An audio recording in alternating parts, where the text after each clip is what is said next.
Hi hello. അപ്പോൾ ഇന്ന് നമ്മൾ വൈകിട്ട് നേഹമോളെയും കൊണ്ട് ഒന്ന് നിലമ്പൂർ പാട്ടിൻ്റെ അവിടം വരെ വന്നതാട്ടോ. ഇത് ജനുവരി ഫസ്റ്റിലാണ് ഇത് തുടങ്ങുന്നത്. ഒരു അമ്പലത്തിൻ്റെ കളമ്പാട്ടുത്സവമായിട്ട് ബന്ധപ്പെട്ട് തുടങ്ങി. പിന്നെ അത് ഒരു നാടിൻ്റെ ഉത്സവമായിട്ട് മാറിയിട്ടുള്ള ഒരു സംഭവമാണ് നമ്മുടെ നിലമ്പൂർ പാട്ട്. എല്ലാ വർഷവും ജനുവരിയിലാണ് ഈ ഒരു ഫെസ്റ്റിവൽ നടക്കുന്നത്. അപ്പോൾ നമ്മളിപ്പോൾ വന്നിട്ടുള്ളത് വൈകിട്ട് ഒരു 5-5:30 മണിയൊക്കെ ആകുമ്പോഴാട്ടോ. കാരണം ഒരു 7 മണിയൊക്കെ ആയിക്കഴിഞ്ഞാൽ പിന്നെ ഇവിടെ നമുക്ക് കാല് കുത്താൻ പറ്റത്തില്ല, അത്രയും ജനത്തിരക്കായിരിക്കും. അപ്പോൾ അതുകൊണ്ട് നമ്മൾ മോളെയും കൊണ്ട് നേരത്തെ വന്നതാണ്. പിന്നെ ബാക്ക്ഗ്രൗണ്ടിലാണെങ്കിൽ ഇവിടെ ഭയങ്കര മ്യൂസിക്കും നോയ്സും ഒക്കെ ആയിരിക്കും കേട്ടോ. അതുകൊണ്ടാണ് നമുക്ക് ഒറിജിനൽ വോയിസ് കൊടുത്തിട്ട് വീഡിയോ ഇടാൻ പറ്റാത്തത്. മരണക്കിണറും യന്ത്രൂഞ്ഞാലും പിന്നെ കുഞ്ഞുങ്ങൾക്കുള്ള ഒരുപാട് റൈഡുകളും അങ്ങനെ ഒത്തിരി സംഭവങ്ങളുണ്ടാവും കേട്ടോ ഇവിടെ. അതിലുപരിയായിട്ട് കുറേ ഫുഡുകൾ നമുക്ക് കഴിക്കാൻ പറ്റും. ഒത്തിരി സ്റ്റാളുകളുണ്ടാവും ഫുഡിൻ്റെ ആണെങ്കിലും. പിന്നെ നമുക്ക് എന്ത് മേടിക്കണമെങ്കിലും ഇപ്പോൾ ഈ ചെരുപ്പ്, ബാഗ്, ഫാൻസി ഐറ്റംസ്, പഴയകാല മിഠായികൾ, അങ്ങനെ ഒരുപാട് സ്റ്റാളുകളും പല ടൈപ്പ് നോർത്ത് ഇന്ത്യൻ ഫുഡുകളും ഒക്കെ ആയിട്ടും എല്ലാം ഉണ്ടാവും കേട്ടോ ഇവിടെ. ഇവിടെ വരിക എന്ന് പറയുന്നത് തന്നെ ഒരു പ്രത്യേക വൈബാണ്. പ്രത്യേകിച്ച് ഈവനിങ് ഒക്കെ ആകുമ്പോഴത്തേക്ക് അത് എത്ര തിരക്കാണെന്നുണ്ടെങ്കിലും നമ്മളിവിടെ വരുന്നത് നമുക്കൊരു വല്ലാത്ത സുഖമുള്ളൊരു പരിപാടി കേട്ടോ. കഴിഞ്ഞ 19-ാം തീയതി വരെ ഇവിടെ സ്റ്റേജ് ഷോ ഉണ്ടായിരുന്നേ. അപ്പോൾ വൈകിട്ട് 7 മുതലാണ് തുടങ്ങുക. ആ ഒരു സമയത്താണെങ്കിൽ നമുക്ക് ഇതുവഴി വരാൻ പോലും പറ്റത്തില്ല കേട്ടോ. നമ്മുടെ നേഹമോൾക്ക് ഈ കാറിൽ കയറണം എന്നും പറഞ്ഞിട്ട് നമ്മളിവിടെ വെയിറ്റ് ചെയ്യാണ് കേട്ടോ. അപ്പോൾ അവളൊരു ഐസ്ക്രീം മേടിച്ച് കഴിക്കുന്നുണ്ട്. ഞാനൊക്കെ മേടിച്ചിട്ടില്ല, അവൾക്ക് മാത്രമേ മേടിച്ചു കൊടുത്തുള്ളൂ. അപ്പോൾ ഐസ്ക്രീം കഴിച്ചുകൊണ്ടിരിക്കുന്നതുകൊണ്ടാണ് ഇപ്പോൾ കയറാത്തത്. അത് കഴിഞ്ഞിട്ട് വേണം കയറാനെന്ന് പറഞ്ഞ ആളിങ്ങനെ വെയിറ്റ് ചെയ്തുകൊണ്ടിരിക്കുക കേട്ടോ. അങ്ങനെ ഐസ്ക്രീമൊക്കെ കഴിച്ചു കഴിഞ്ഞതിന് ശേഷം അവളെ ഞങ്ങൾ കാറിൽ കയറ്റിട്ടോ. അപ്പോൾ അതിങ്ങനെ കറങ്ങിക്കൊണ്ടിരിക്കുന്ന സമയത്ത് നമ്മളവിടെ വെറുതെ നിൽക്കുകയാണല്ലോ. അപ്പോൾ ഞാനും ഒക്കെയും പോയിട്ട് ഒരു പൊട്ടാറ്റോ ടൊർണാഡോ കഴിച്ചു. പിന്നെ നമ്മുടെ മുളയരിയുടെ പായസം ഉണ്ടല്ലോ, അതെവിടെ കണ്ടാലും ഞങ്ങൾ വാങ്ങിക്കും കേട്ടോ. ഭയങ്കര ഇഷ്ടമാണ് രണ്ടുപേർക്കും, അതെ നല്ല ഇഷ്ടമാണ് മുളയരി പായസം. അങ്ങനെ അതും വാങ്ങിച്ച് കുടിച്ചു. മോളാന്നേ ഈ പായസം ഒന്നും കുടിക്കുകയില്ല കേട്ടോ, അതുകൊണ്ടാണ് അവൾക്ക് കൊടുക്കാത്തത്.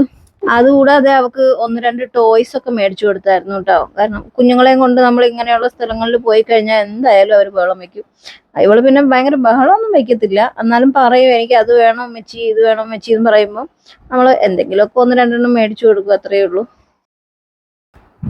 അങ്ങനെ പിന്നെ കുറച്ചു നേരമൊക്കെ അതിനകത്ത് കറക്കിയതിന് ശേഷം നമ്മൾ അവളെ എടുത്തിട്ട് ഇതിനകത്ത് കുറേ സ്റ്റാളുകളുണ്ട് കേട്ടോ. നമുക്ക് ഇങ്ങനെ സാധനങ്ങൾ മേടിക്കാൻ കിട്ടുന്ന ഈ അരിമലരൊക്കെ ഉണ്ടല്ലോ, അരിമലര്, ഹലുവ, ജിലേബിയൊക്കെ ലൈവായിട്ട് ഉണ്ടാക്കി കൊടുക്കുന്ന സ്ഥലങ്ങളൊക്കെ ഉണ്ട്. അപ്പോൾ അവിടെയൊക്കെ പോവുമായിരുന്നു കേട്ടോ. ഇതൊരെണ്ണം പോരെ, 1-2 ഉണ്ടല്ലോ അല്ലേ, അത് മതി കേട്ടോ. ഇത് മതി, ഇത് മതി.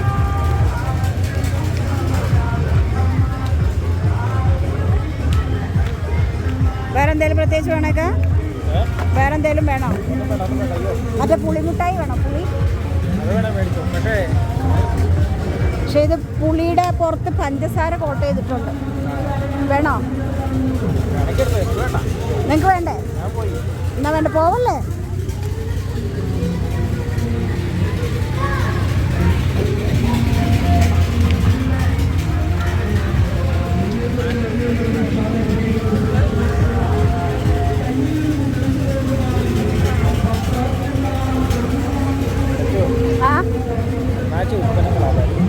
അണ്ണാച്ചി അല്ല, ഞാൻ കുറച്ചേ എടുത്തോളൂ. ഇത് മതി, അത് മതിയെന്നോ? ഇത് നീ എവിടെ കൊണ്ട് കളയൂത്? അതെടുക്കണോ? ഹലുവ അത് മതിയായിരുന്നു, അതെടുക്കാനോ? ഇല്ല, പ്രത്യേകിച്ചൊന്നുമില്ല. പച്ച മതിയോ? പ്ലെയിൻ മതി. 2 എടുക്കുകയാണെങ്കിൽ അവിടെ ആളുണ്ട്. കേട്ടില്ല? 30-ൻ്റെതും പിന്നെ 50-ൻ്റെ ഒരെണ്ണം എടുത്താൽ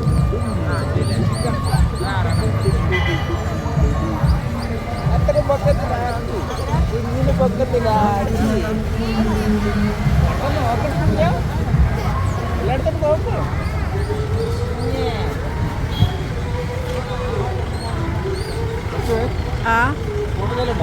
ഉണ്ട്, എൻ്റെ കയ്യില.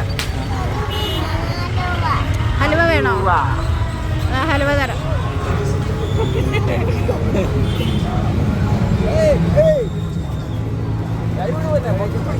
ഹലുവ ഏതൊക്കെയാ ഉള്ളേ?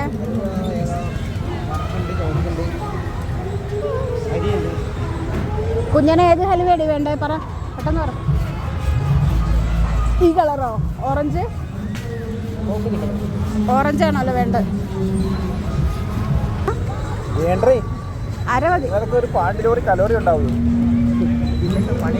പൊതുവേ മധുരം ആൾക്കാരാണ്.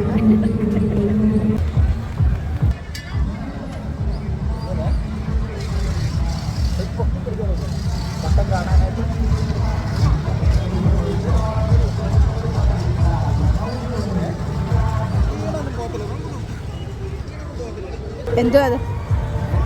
എന്തുവാ? വീണ് പോകാൻ അവള് വിചാരിക്കുന്നത്. മതി 200.